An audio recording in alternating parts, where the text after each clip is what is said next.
suis très contente de vous saluer ici sur ma chaîne Tricot. Je m'appelle Calypso et j'ai décidé d'appeler ce podcast Tricot au rythme de Calypso parce que Calypso est un style de musique et dans ce podcast, je vous invite à m'accompagner dans mes aventures tricot.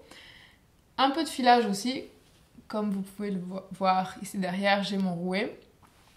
Et voilà, donc je viens de vous présenter une petite danse des pieds avec mes nouvelles chaussettes que j'ai tricotées en côte 2-2 pour le tour de pied et le dos du pied. J'ai fait un talon classique.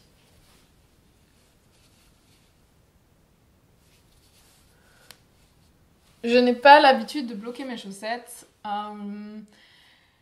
avec cette espèce de pied en bois parce qu'en fait j'ai un petit peu peur que mes chaussettes perdent de l'élasticité si je le fais. Et je veux que mes chaussettes enveloppent bien mes pieds. C'est pourquoi je les tricote aussi en côte. Et je ne suis pas une grande tricoteuse de chaussettes parce que je souffre du syndrome de la deuxième chaussette ou de la seconde chaussette. Je trouve ça un petit peu ennuyeux de tricoter 2 fois la même chose, même si vous allez voir au cours de ce podcast que parfois ça m'arrive de tricoter 2 ou même 3 fois la même chose. Voilà, pour mes chaussettes, c'était la petite introduction de mon podcast. Je suis ravie que vous soyez là, que vous ayez trouvé ma chaîne. Je fais déjà un podcast en allemand, donc je suis française de naissance, mais je vis à Berlin et je fais un podcast tricot depuis quelques mois en allemand, donc je vous invite aussi à aller le regarder. Je pense que YouTube traduit et met des sous-titres, sauf que YouTube ne traduit pas sans erreur, mais bon, je pense que c'est pas très grave. Et j'aimerais bien... Ce podcast en allemand, il a une durée d'environ 30 minutes et je le publie une fois par mois. Le podcast en français, j'espère pouvoir le faire une fois tous les 2 ou 3 mois. Donc je verrai au fur et à mesure comment je vais m'y prendre. Et j'adore suivre la communauté tricot francophone. C'est pourquoi j'ai envie d'en faire partie et d'également partager mes projets tricot, mes aventures tricot, ce que j'ai sur les aiguilles avec vous. Parfois, je fais aussi un tout petit peu de couture, mais pas très souvent. Donc, ce podcast sera principalement un podcast tricot. J'ai l'impression que la caméra n'a pas focalisé. Donc, comme je ne vais pas publier si souvent, peut-être une fois tous les 2 ou 3 mois, je vais faire un format de 50 voire 60 minutes. Et quoi d'autre? Donc, cet épisode-ci, je vais vous montrer mes projets terminés, les projets que j'ai terminés disons fin d'année 2022 et début d'année 2023, et aussi un petit peu de couture. À la fin de cet épisode, je vous amènerai à Stockholm en Suède. J'ai fait un petit voyage en Suède début janvier et quand je voyage, je fais toujours les magasins de laine. C'est un grand plaisir de découvrir de nouveaux fils et des créations d'autres pays. Voilà. Donc si parfois je manque de petits mots techniques tricot en français, veuillez m'excuser. J'ai appris à tricoter 2 fois. En fait, j'ai appris à tricoter une première fois en France, en français, mais j'étais assez petite. Et j'ai appris à tricoter une deuxième fois peu après, en fait, en allemand, mais tout mon vocabulaire tricot. Et en français, je l'ai appris grâce à des livres ou à des podcasts ou grâce à Internet finalement. Voilà, donc si je m'exprime de manière un petit peu créative, parfois j'espère que ça vous amusera et que vous ne m'en voudrez pas. Donc je pense que je vais commencer avec mes projets finis. C'est ce que je porte en fait. Je sais pas où je vais chercher. C'est ce gilet que je porte de Mary Wallen. C'est une créatrice anglaise. Mary Wallen est une de mes créatrices préférées.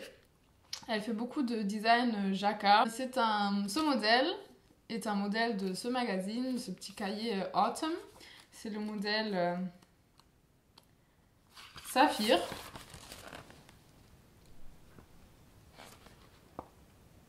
Le voilà. C'est un modèle que j'avais envie de tricoter depuis très longtemps. Sauf que j'ai pas l'habitude d'acheter immédiatement le fil. Quand je vois un modèle qui me plaît, je ne vais pas immédiatement sur internet et m'acheter le fil ou chercher un fil qui pourrait bien se marier avec un certain projet.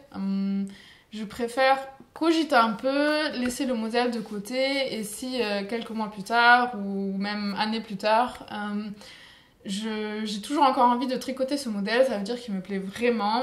Et souvent, en fait, je marie un modèle avec un fil par coïncidence parce que je n'ai pas activement cherché le fil pour tricoter ce projet.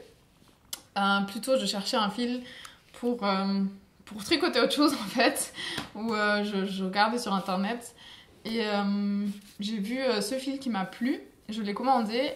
Et je pense que c'est un fil italien qui s'appelle Zelda de la marque Borgo dei Pazzi. C'est un mélange de 60% laine et 40% chanvre. Donc il est très agréable à porter. Là je porte qu'un débardeur en dessous et j'aime beaucoup. Ça tient chaud, mais ça respire. Donc j'aime beaucoup ces combinaisons ou ces mélanges entre fibres animales et fibres végétales. Je trouve que on profite du meilleur des deux. Et j'aime beaucoup cette idée. Mais pas que. Bien sûr, je tricote beaucoup de fils. J'aime beaucoup varier au niveau des fils que j'utilise. Et j'ai mis assez longtemps à tricoter ce modèle parce qu'en fait, il est couvert de torsades. Je vais m'approcher un petit peu. Ce sont des torsades qu'on tricote sur une maille ou deux mailles. Je vais vous montrer le dos.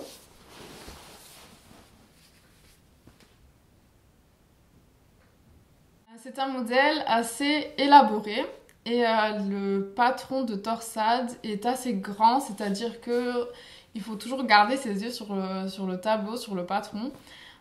Pour ne pas faire d'erreur. Donc moi, je n'étais pas capable de l'apprendre par cœur, alors que généralement, j'arrive à apprendre les patrons par cœur, mais celui-ci, c'était juste impossible. C'est pourquoi j'ai mis, je crois que j'ai dû mettre 6 mois à le terminer. J'étais pas trop sûre de faire cette application, cette bordure de crochet, mais à la fin, j'avais assez de fil, donc il me reste ça, de fil.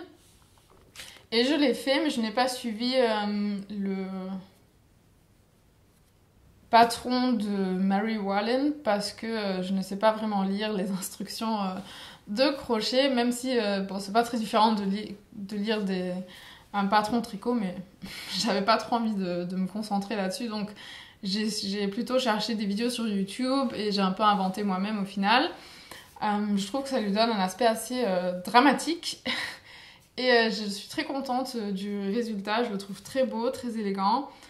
Il me rappelle même un petit peu les vêtements traditionnels bavarois et je le trouve très beau en fait, juste très élégant. Généralement, je tricote 2 modèles à la fois, donc j'ai un grand projet et un petit projet à côté.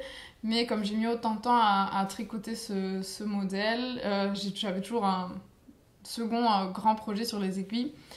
Et voilà, donc je ne suis pas une grande fan des torses, mais ce modèle m'a tellement plu que j'avais envie de le faire. Et je vais plus avoir tendance à tricoter des modèles en dentelle, comme le modèle suivant que je vais vous montrer. Donc je vais couper ici pour me changer rapidement.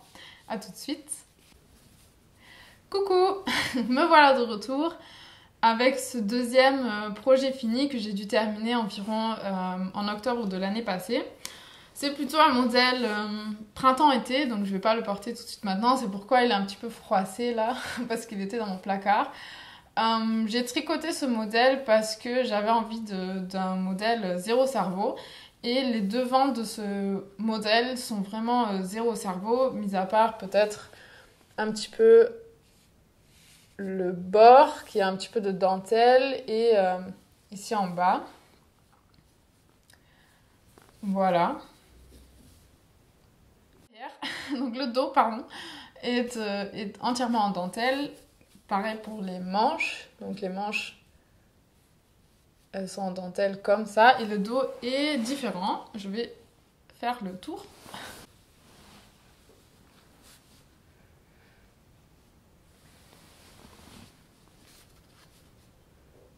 J'ai beaucoup aimé tricoter la dentelle de ce modèle. Elle n'est pas très compliquée. C'est une dentelle que j'ai réussi à mémoriser après 2 ou 3 répétitions. J'ai beaucoup aimé tricoter ce modèle. Et pareil, c'était un modèle que j'avais envie de tricoter depuis très longtemps. Parce qu'en fait, je l'ai sorti de ce magazine qui est Designer Knitting. Et ce magazine date du printemps-été 2012. Donc il a déjà une dizaine d'années. Je pense que je l'ai acheté quand j'ai voyagé à Montréal. Donc c'est ce modèle-là. J'ai utilisé un fil de la même marque Borgo de Pazzi qui s'appelle Sira. C'est un mélange de 70% bambou et 30% de soie.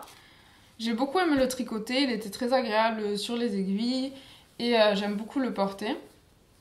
Il est super beau. Ah, et comme vous avez vu quand je me suis retournée, il a aussi une petite capuche. Et je trouve ça super mignon, la capuche, elle me plaît beaucoup. J'espère beaucoup le porter maintenant. Bon, j'espère que le bon temps ne tardera pas trop à arriver parce que cet hiver, il commence à être un petit peu long. Surtout à Berlin, il fait tout le temps gris et assez froid, c'est un petit peu triste, mais c'est la vie. Ça permet aussi de porter les pulls, les gros pulls d'hiver, donc c'est très bien aussi. On continue avec le prochain modèle terminé. Attention, ça semble un petit peu beaucoup pour ce premier épisode. Ce ne sont pas des modèles que j'ai terminé de tricoter ces derniers 3 mois, donc ça doit être... c'est un petit peu le résumé de octobre jusqu'à aujourd'hui. Parce que sinon ça fait un peu beaucoup. Et voilà, donc ce sont les projets finis. Je vous présente le pull Emily. C'est un modèle que j'ai créé moi-même il y a déjà assez longtemps en fait. Et c'est un modèle raglan, entièrement en dentelle. Donc le dos et le devant sont identiques. J'aime beaucoup ce pull. Je le porte vraiment beaucoup. Vous pouvez trouver le patron sur mon Ravelry. Par contre, je suis pas sûre si je l'ai. Je ne l'ai pas en français. Il faudrait peut-être que je le traduise. Je l'ai en allemand et je dois l'avoir en anglais aussi. C'est un modèle que j'ai tricoté 3 fois et je vais vous raconter, vous expliquer pourquoi. Mais d'abord, c'est un modèle que j'ai tricoté avec un fil de online. Donc c'est un fil 50% laine, 50% coton. Et qui s'appelle Rubetta. Donc ça c'est le fil, c'est le même mais d'une autre couleur. Rubetta de la marque online. Donc cette couleur un peu blanc, laine, écrue peut-être, on pourrait dire. Je l'ai tricoté 3 fois. En fait, je l'ai tricoté une fois il y a une dizaine d'années ou plus. Donc ça, c'est la version 1. Et je l'ai beaucoup porté. Sauf que la version 1, elle est un petit peu plus moulante. Elle colle un peu plus au corps. Donc je l'ai fait un peu plus petit, celui-là. Et j'avais utilisé un fil de la marque anglaise Woven. Pareil, 50% laine, 50% coton. Je pense que ce fil n'existe plus. Et en fait, c'est le même modèle, sauf que celui-là, il est un petit peu plus lâche. Et j'ai un petit peu plus d'aisance dans ce pull-ci. Et ça, c'est la version 3. Parce qu'en fait, je suis passée par une petite catastrophe. Il y a quelques mois, je pense que c'était en septembre, parce que ce pull, j'ai terminé de le tricoter un petit peu avant Noël. J'en avais urgemment besoin, parce que je le porte vraiment beaucoup. Et ce qui s'est passé avec la version 2, et ben voilà. En fait, j'ai pas fait attention quand je l'ai mis à la machine. C'est un pull que j'avais l'habitude de laver à la machine. En programme laine, froid, donc vraiment un programme délicat. Sauf que cette fois-ci, j'ai pas fait attention et je l'ai mis à la machine sans trop rapidement. J'ai pas fait attention, je sais pas comment j'ai tourné le petit bouton et au final, le pull s'est feutré. J'étais vraiment très déçue, très triste et il fallait que je le retricote immédiatement presque. Donc, je me trompe. Ce fil-là, en fait, c'est un autre. C'est un fil de la marque GGH, qui est une marque allemande, je pense. Et pareil, c'est un mélange de 50% laine, 50% coton. Parce qu'en fait, j'ai dû prendre la marque du fil, j'ai dû changer de marque parce que cette couleur n'était plus disponible de Rubetta. Parce que celui-là, je l'ai tricoté en Rubetta de online. Elle n'était plus disponible dans cette couleur. Donc j'ai acheté cette couleur-là au final parce qu'elle était, était en réduction. Mais revenons au sujet. Donc en fait, celui-là, je l'ai mal lavé. Il s'est feutré. J'étais vraiment déçue, très triste. Et je suis allée au magasin de laine parce que je cherchais désespérément le fil pour le retricoter. C'est pourquoi j'ai finalement acheté la GGH Volante. Ça s'appelle GGH Volante. C'est le fil, il est presque identique. En fait, je crois que j'ai même préféré celle de GGH au final. Je pense que la qualité,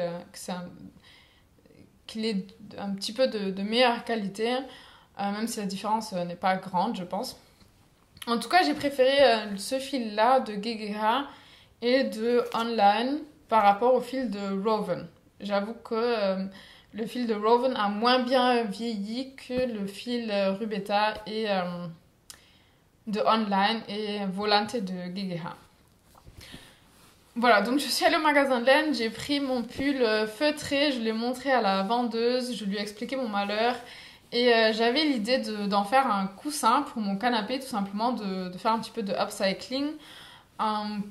Parce que ça aurait été trop dommage de le jeter à la poubelle. Et par contre, le tissu était devenu un peu trop raide pour en faire un pull enfant ou pour l'offrir à ma nièce, même si ma nièce elle est encore trop petite pour le porter. Et la vendeuse m'a dit pourquoi vous ne gardez pas les manches. Et c'était une super bonne idée parce qu'en fait ça me fait un coussin super drôle pour mon canapé. Donc j'ai rembourré, en fait ce que j'ai fait c'est que j'ai cousu un coussin avec un tissu en blanc, en coton. Je l'ai rembourré de mes anciens fils, de mes bouts de fil que je coupe quand je rentre les fils, quand je tricote un projet. Et donc ça fait déjà plusieurs années que je collectionnais ces fils-là, les anciens bouts de fil, les tout petits restes, etc. qu'on ne peut utiliser pour presque rien au final. Et je me suis dit, quand j'en aurai assez, eh bien je me ferai un coussin. Donc en fait c'est un pull vraiment entièrement upcycling, sauf le tissu en coton blanc que j'ai utilisé, que j'ai acheté neuf. Et j'ai découpé un modèle... très mal fait en fait, c'était pas beau du tout, mais on s'en fiche parce que de toute façon je l'ai mis dedans dans le pull et je l'ai en premier rembourré, donc j'ai mis tous mes bouts de fil et mes petits restes de laine, donc j'avais un sac plein de restes de laine et ça a suffi pour presque suffi pour remplir le coussin. Et au final, ce que j'ai fait, c'est que j'ai cousu en bas avec un fil blanc en coton. Donc on voit un petit peu la différence, c'est pas exactement la même couleur, mais j'avais pas envie d'utiliser, de gâcher en fait le nouveau fil pour coudre ça. Je me suis dit on s'en fiche. J'ai recousu les manches ici, le bas et le col que j'ai fermé.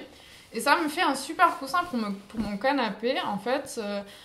D'abord j'ai fait du upcycling, j'ai réutilisé mon ancien pull, j'ai réutilisé tous mes bouts de fil, mes petits restes et j'ai remarqué qu'avec les bras, donc soit je peux me faire des câlins toute seule, soit je m'assois dessus et les bras me servent d'accoudoir en fait quand je tricote, donc c'est assez confortable pour tricoter parce que j'ai mes coudes sur les bras du coussin. Et comme ça, je tricote et ça me fait... ça soutient un peu mes bras, mes coudes, et c'est très agréable en fait. Donc je recommande, si jamais vous avez... si jamais il vous arrive la même chose qu'à moi, d'accidentellement feutrer un pull, ça peut peut-être être une idée pour vous, voilà, pour donner une deuxième vie à vos tricots faits main. Et passons à la version 3. Donc voilà la version 3.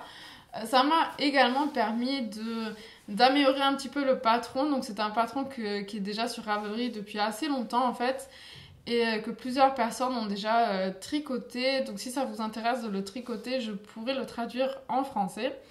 Laissez-moi ça en commentaire si vous avez envie d'avoir ce modèle aussi dans votre collection de tricots. Je voulais ajouter une petite chose.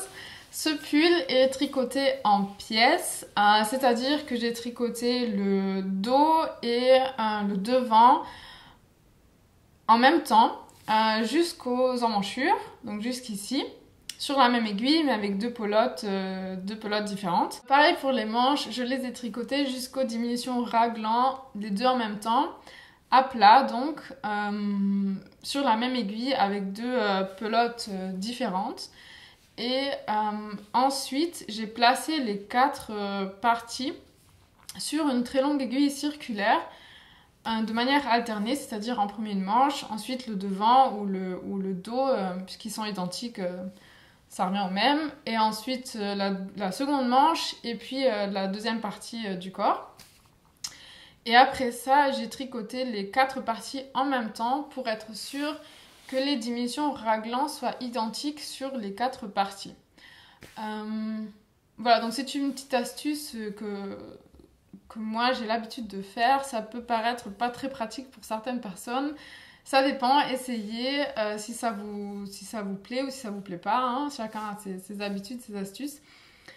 Donc c'est comme ça que je l'ai fait. Ensuite j'avais les 4 parties sur une longue aiguille circulaire et j'ai fait les diminutions raglan sur les 4 parties en même temps. J'ai tricoté jusqu'au col, et puis à partir du col j'ai tricoté en rond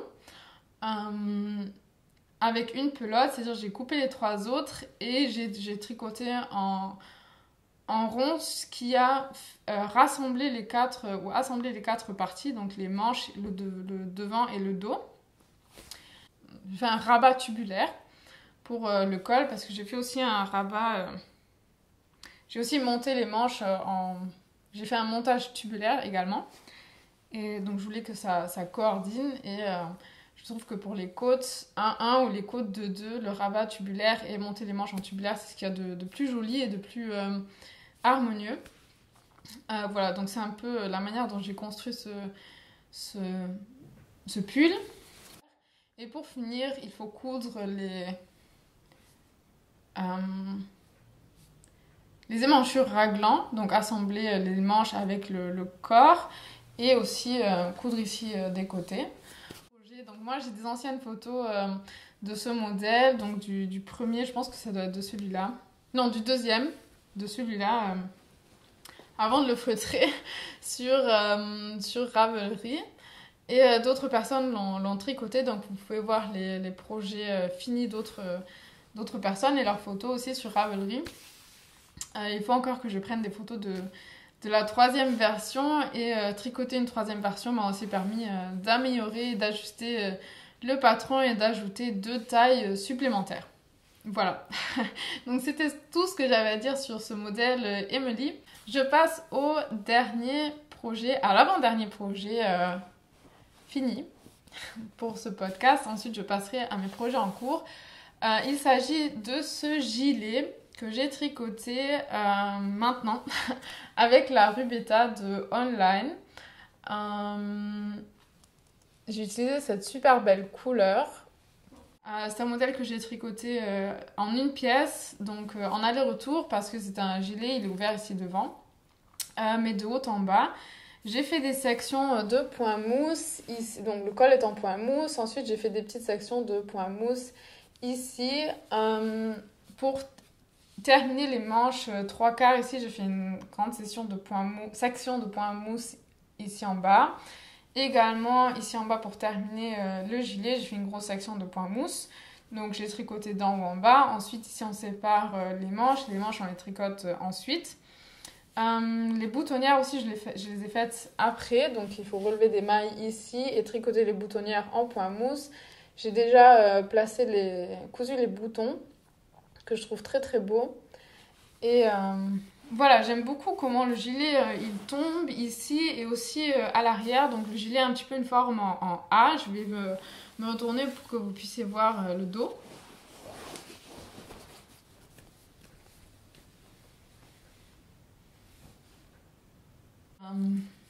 Vous avez vu le dos, qui a aussi les sections en point mousse. Il me plaît vraiment beaucoup, j'ai vraiment hâte de le porter. Je trouve il me va bien et il tombe très joliment. J'aime beaucoup les manches 3/4, mais bien sûr c'est quelque chose qu'on peut facilement adapter. Et pareil, la longueur peut facilement être adaptée puisqu'on le tricote d'en haut en bas. Et donc c'est un projet qui nous demande, qui est très bien faisable par des débutants puisqu'il a beaucoup de points en jersey et du point mousse. Donc c'est assez simple à faire. Et voilà. Et j'ai choisi de mettre 4 boutons. Bien sûr, vous pouvez faire comme vous voulez, vous pouvez en mettre plus. Mais moi, j'avais envie que ce soit ouvert ici en bas pour que ça puisse tomber et un peu... voilà. Que ça fasse un petit peu cet effet comme ça. Et vous montrer mon prochain projet fini qui est un petit accessoire. Sur ma chaîne, vous allez plus trouver des pulls terminés, des vêtements, un petit peu moins d'accessoires. Tout simplement parce que j'ai déjà beaucoup de bonnets.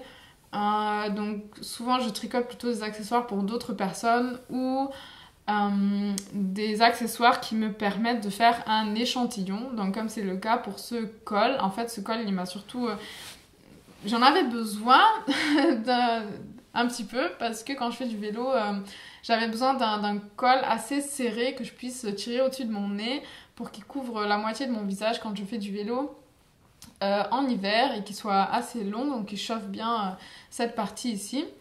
Et en même temps, je m'en suis servi d'échantillon. Donc en fait, pour ce col, j'ai monté 150 mailles que j'ai tricoté en rond. Donc j'ai tricoté un petit peu de jersey ici qui s'enroule. J'aime bien tricoter un petit peu de jersey et le laisser s'enrouler ici. Je trouve ça joli. Ensuite, j'ai tricoté des côtes torse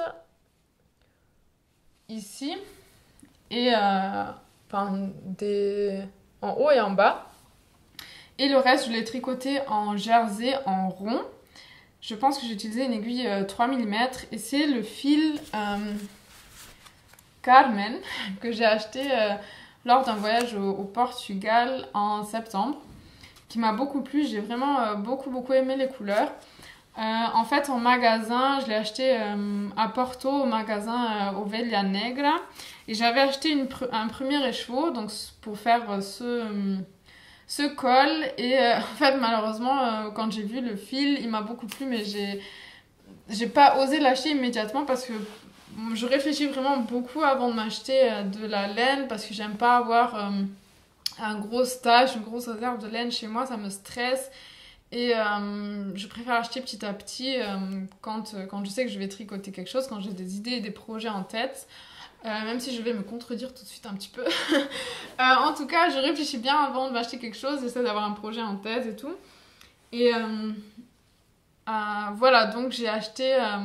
je l'ai vu en magasin, j'ai pas osé l'acheter tout de suite, il restait 3 écheveaux et quand je suis retournée 2-3 jours plus tard, il en restait plus qu'un, malheureusement.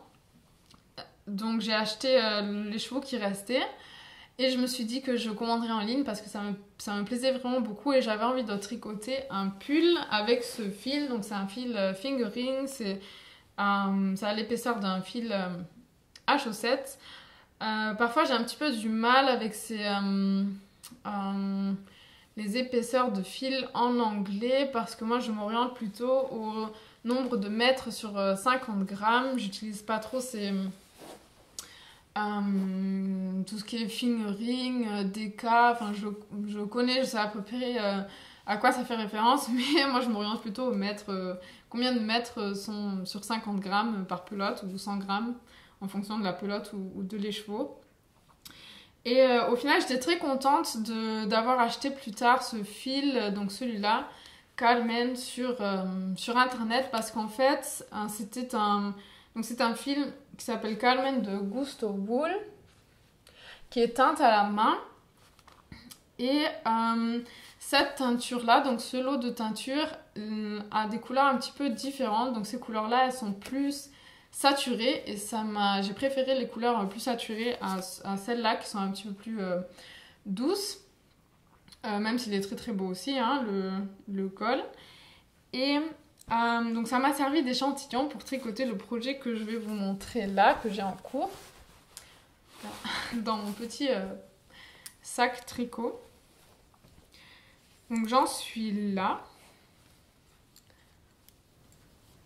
Voilà. C'est un pull en raglan. Je ne sais pas si ça se voit très bien là. Si on voit les raglans. C'est un pull en raglan que je tricote d'en haut, donc du col vers en bas, en un morceau. Les manches sont en côte 1-1, en côte torse 1-1. J'ai tricoté tout le corps, donc le col est un petit peu en V, sauf que je vais pas le laisser comme ça. J'ai déjà une petite idée comment je vais, de ce que je vais ajouter ici, du col que je vais faire, sauf que je vais le garder pour moi au cas où, au cas où je change d'avis. Le reste c'est fait en point jersey. Et sauf ici en dessous des bras, donc des côtés ici, sous le bras, il faut remonter des mailles quand on sépare, donc quand on divise les manches du reste du corps. Il faut monter quelques mailles ici au niveau des emmanchures et donc ce nombre de mailles, cette section-là, je la tricote aussi en côte 1-1, en côte torse 1-1. Donc ici, ça se voit un petit peu. Et afin de l'ajuster un petit peu mieux à mon corps, finalement, à ma silhouette, j'ai fait quelques diminutions ici en dessous de la poitrine, donc devant et derrière, pour que ça fasse une forme un peu plus en V.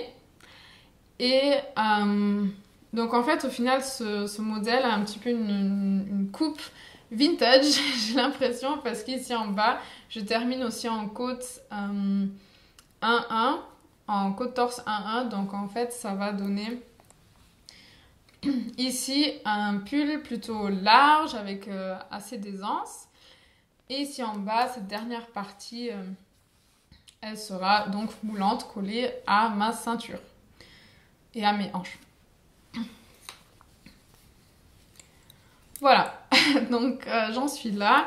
Les manches, je vais les faire droites. Je ne vais pas faire de diminution au niveau des manches.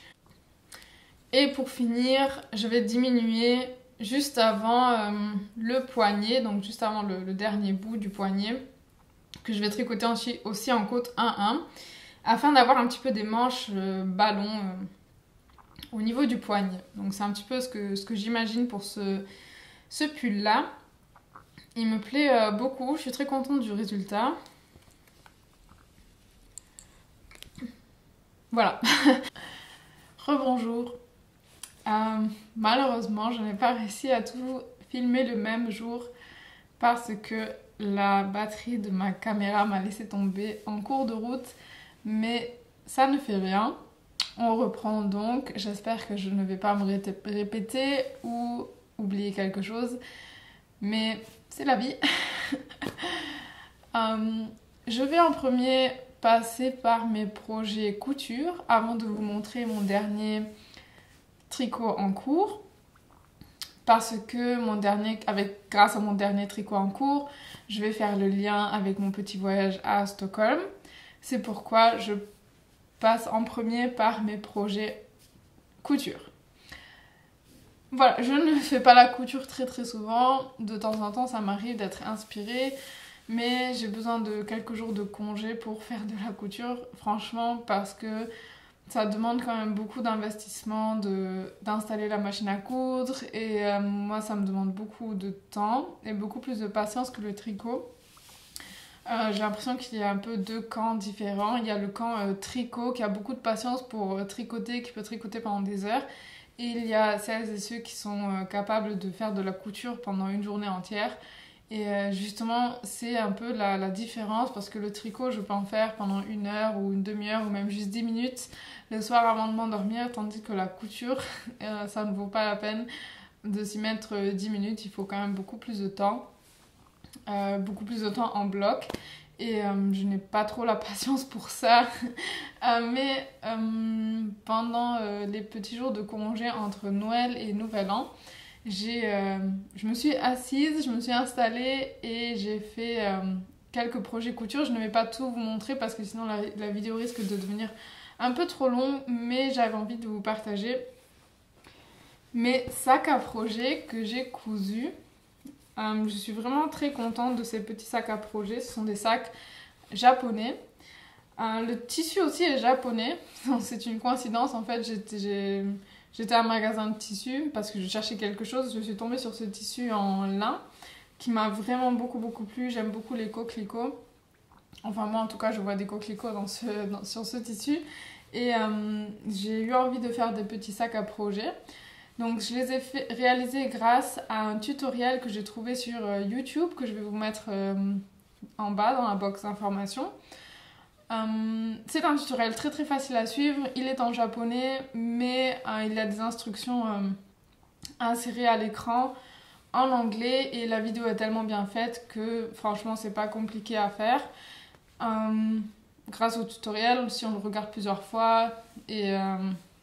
voilà, elles sont vraiment très faciles à faire. Donc l'idée d'un petit sac japonais, c'est que une anse est plus longue que l'autre et la anse longue, on la tire par la anse courte. On la passe par la anse courte et ça se porte au niveau du poignet, comme ça. Donc c'était un sac super pratique pour transporter mes chaussettes, par exemple. Donc ça m'a permis d'avoir ma pelote à l'intérieur et comme c'est un sac qui a quand même un petit peu... qui n'est pas complètement fermé, comme ça serait le cas avec une fermeture éclair, et bien le fil, il peut passer par là, et ça permet de tricoter en marchant, en fait. Et je trouve ça super amusant. Bien sûr, pas quand il y a beaucoup de trafic, mais plutôt dans un parc, par exemple. Et donc j'ai acheté ce tissu vert, qui est un tissu coton pour faire l'intérieur du sac. Et... j'ai aussi ajouté avec les petits restes de tissu des porte-monnaies qui ont un petit bouton ici. Voilà, et ces petits porte-monnaies, je les ai attachés avec une corde pour ne pas les perdre. Donc j'en ai fait 4 en tout de différentes tailles. Le plus petit de ces sacs, donc ça c'est un autre sac un peu plus grand. Et j'ai pareil attaché aussi un porte-monnaie. Donc par exemple pour mettre son matériel tricot, c'est super pratique. Avec le bouton, on ne risque pas de le perdre. Et pour ma nièce, j'ai fait le plus petit des sacs. C'est celui-ci. Qui est vraiment tout mignon pour qu'elle puisse mettre ses petits jouets ou bon, ce qu'elle a envie d'y mettre. Et pareil, j'ai attaché un petit porte-monnaie pour qu'elle puisse ranger des affaires sans les perdre. Voilà, donc ce tutoriel m'a également permis de coudre des sacs un peu plus grands que j'ai fait grâce à des restes de tissu. Donc j'avais ce reste de tissu là que j'avais acheté dans un magasin à tissu et laine dans lequel j'ai travaillé pendant 1 an et demi ou 2 ans, je me souviens plus. En fait, j'ai travaillé dans 3 magasins de tricot en tout. Et un de ces magasins vendait aussi des tissus. C'est un très grand magasin. Et j'avais acheté ce tissu-là. Ça faisait longtemps que je l'avais, mais je me suis dit que j'en ferais pas forcément un vêtement que je porterais comme ça. Du coup, au final, pendant les vacances, je me suis dit, je vais me faire des sacs aussi. Puisque maintenant, j'ai la pratique. Et j'avais aussi ce tissu rouge qui était un reste, un tissu assez épais et assez robuste. Qui m'a semblé parfait en fait pour coudre des sacs. J'ai bien aimé le contraste entre ce tissu assez vif et ce rouge assez foncé, même si c'est un contraste un peu extravagant, ça m'a quand même vachement plu. Et ici par contre j'ai ajouté un bouton, donc je l'ai beaucoup utilisé déjà ce sac. J'en ai fait 2 en fait. Dans le deuxième, j'ai tous les petits papiers avec les noms des personnes qui ont participé à la tombola que j'ai faite dans mon podcast en allemand. Et voilà, donc le bouton est super pratique aussi. Donc avec ce sac, je l'ai déjà beaucoup utilisé. Et ici aussi, j'ai fait des petits porte-monnaies avec les restes. Par contre, celui-là, il est moins bien réussi que l'autre. Je vais plutôt vous montrer l'autre. Voilà, donc j'ai fait des petits porte-monnaies avec le reste. Avec une fermeture éclair.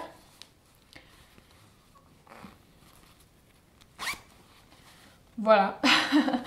Que j'ai également attaché avec la corde à l'intérieur du sac pour mettre tous les cartes et les choses importantes ici dedans, et ensuite le mettre dans mon sac et être sûr de ne rien perdre. Donc c'est un sac qu'on peut porter comme ça au niveau de l'épaule et il est super chouette. C'était principalement les projets couture que je voulais vous montrer. Je vais vous mettre le lien pour le tutoriel en bas pour que vous puissiez aussi le reproduire. Pour finir, je passe à mon voyage à Stockholm. J'ai fait un merveilleux voyage début janvier. J'ai vraiment beaucoup profité, et quand je voyage, je fais toujours les magasins de laine. C'est vraiment indispensable, c'est une obligation presque. Donc la personne qui voyage avec moi n'a pas le choix de faire minimum 1 ou 2 magasins de laine. Plusieurs magasins étaient fermés, ils ont fait une petite pause d'hiver, mais j'ai quand même fait 2 magasins qui m'ont vraiment beaucoup plu, très très beaux. Et je me suis fait un petit cadeau de Noël. Par contre, je vais pas tout vous montrer, vous montrer tous mes achats. Parce que je trouve ça un petit peu ennuyeux, sincèrement, de juste vous montrer pelote par pelote, écheveau par écheveau ce que j'ai acheté. Je préfère vous montrer les choses au fur et à mesure. Ce que j'aimerais bien vous montrer, par contre, ce sont 2 choses. Donc, premièrement, j'ai acheté ce livre-là de Mary Wallen. Donc, vous avez dû comprendre finalement que Mary Wallen est quand même une de mes créatrices préférées. Donc, voilà. C'est dans ce cahier ou même livre là, il y a surtout des créations, des designs en jacquard. Donc c'est le Cherish de Mary Wallen. Depuis le Brexit, c'est assez difficile de mettre la main sur ces livres-là. C'est pourquoi quand je l'ai vu dans le magasin de laine, j'ai pas trop réfléchi. En fait, j'ai regardé sur internet lequel de ces livres pourrait me plaire le plus. En fait, je les ai regardés en magasin, mais pour être sûre, le soir même, j'ai refait un peu le tour de ces livres pour être sûre de bien choisir celui qui me plaît le plus, avec le plus de modèles que je serais susceptible de tricoter. Et au final, j'ai acheté celui-ci, Cherish, qui a surtout beaucoup de modèles en jacquard. Un très beau livre. J'espère pouvoir bientôt tricoter quelque chose de ce livre-là. Je vais vous montrer donc mon prochain projet en cours, qui est un projet en jacquard que je fais pour le gentilhomme qui parfois m'aide à faire le montage de ses vidéos. Et il a souhaité que je lui tricote un col et un bonnet. Et j'ai acheté cette laine donc dans le 2e magasin que j'ai fait à Stockholm. Et puis je vais juste vous le montrer pour arrêter avec le suspense. Donc voilà, j'ai commencé le col. Donc j'ai à peu près la moitié. En fait, j'ai moi-même dessiné ce motif sur une feuille, grâce à une application qui te propose une feuille à carreaux en fait. Et j'ai dessiné ce motif. Donc celui-ci en bas, il est assez abstrait. On pourrait peut-être y voir une fleur ou quelque chose comme ça. Et celui-ci en haut, moi je vois assez clairement une fleur ou un arbre. Mais on peut aussi voir des petits cœurs. Après, c'est à chacun d'interpréter chacune ce qu'il ou elle veut. Hein. On est libre. C'est un art finalement. Je suis très contente de ce fil. c'est la fil Colana de Pernilla, donc c'est 100% de la laine péruvienne. Je n'en avais encore jamais tricoté avec ce fil, donc voilà. Il a très très bien choisi les couleurs, moi je lui ai donné quelques indications et franchement je trouve qu'il a bien choisi, elles sont très belles. Ce rouge avec ce vert, cette couleur beige et ce beige foncé, plutôt crème, beige foncé, rouge et vert. Donc au début, personnellement, j'aurais pas été trop attirée par ce fil-là, même si il est très beau, mais maintenant, en le tricotant, je veux dire que je suis assez convaincue et que j'aimerais bien en acheter davantage en fait, un jour, on verra bien quand, pour tricoter du jacquard. Donc il est assez... il se prête bien au jacquard, ce fil-là. Donc j'en suis environ à la moitié. Je vais répéter ce motif un petit peu abstrait et répéter aussi celui-là une deuxième fois. Et ensuite, je vais faire les côtes 1-1 comme je les ai faites ici en bas. Je vais les faire en haut aussi. Après, pour le bonnet, je pense que je vais pas faire les deux motifs. Je vais en choisir un. Je pense que je vais choisir celui-là pour le faire sur le bonnet. Franchement, tricoter du jacquard, c'est addictif. Quand je commence, j'ai du mal à m'arrêter parce que je trouve que faire du jacquard, c'est un peu comme faire du coloriage en fait. Le jacquard, c'est pas difficile à tricoter. Moi, je tricote avec les deux mains, du coup, un fil dans chaque... Là, je les ai coupés, mais j'ai une couleur dans chaque main. Et avec un petit peu de pratique, ça fonctionne très bien. Il faut un peu faire attention à la tension, donc à ne pas trop tirer sur le fil pour que les fils ici à l'arrière ne soient pas trop tendus parce que sinon ça va tout... ça va pas le faire. Mais avec un petit peu de pratique, c'est vraiment pas compliqué. Et je trouve ça très intuitif et ça fait plaisir, quoi. On s'amuse bien quand on fait du jacquard. Voilà, donc ça c'était mon dernier projet en cours que je voulais vous présenter. C'était tout pour ce premier épisode de Tricot au rythme de Calypso.